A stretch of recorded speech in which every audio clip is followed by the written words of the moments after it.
disgust the world is to say this policy was put in place 123 years ago, and it is still in place, and nothing has changed.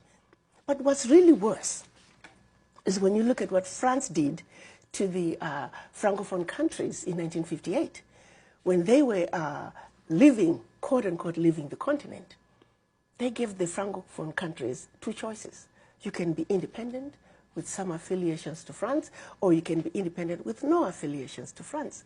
Well, Guinea and Mali said, we're done with you, France, goodbye, leave us alone. That's how we had the first ever known union of any African states. They went into those two countries, took everything that they thought they had brought to them.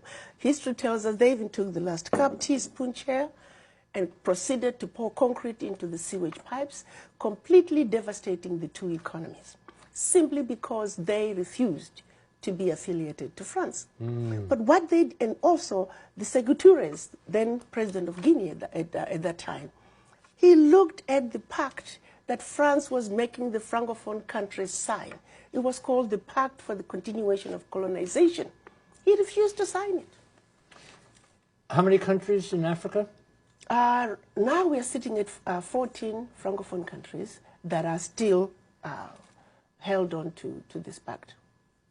So in the 50-some countries in Africa altogether, were they all colonized? Yes. By different countries? Different countries? The majority of the countries went to France, yes. Britain, we have Portuguese, we have Spanish, and those are the main ones. You used the word looting before. Yes. The looting continues to this day? To this day, it continues, but it has a different name. So tell me what the name is. Well, the exploitation of Africa continues. Again, let me go back to the Pact for the Continuation of Colonization, which is the biggest one.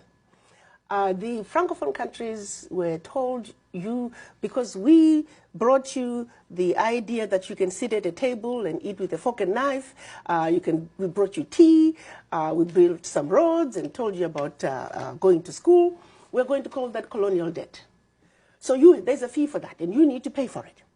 They were also told that you must speak French as your official language, and it must be your language of instruction in schools, and we will be the one to design your educational system.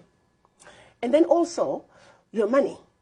85% of your bank reserves, you will keep them, you'll deposit them with the French bank, and we will take that money and invest it in the French stock market, but we don't have to tell you what the returns are on your money. So collectively, all the Francophone countries that signed that pact, their funds, the 85% of their bank reserves, are invested under French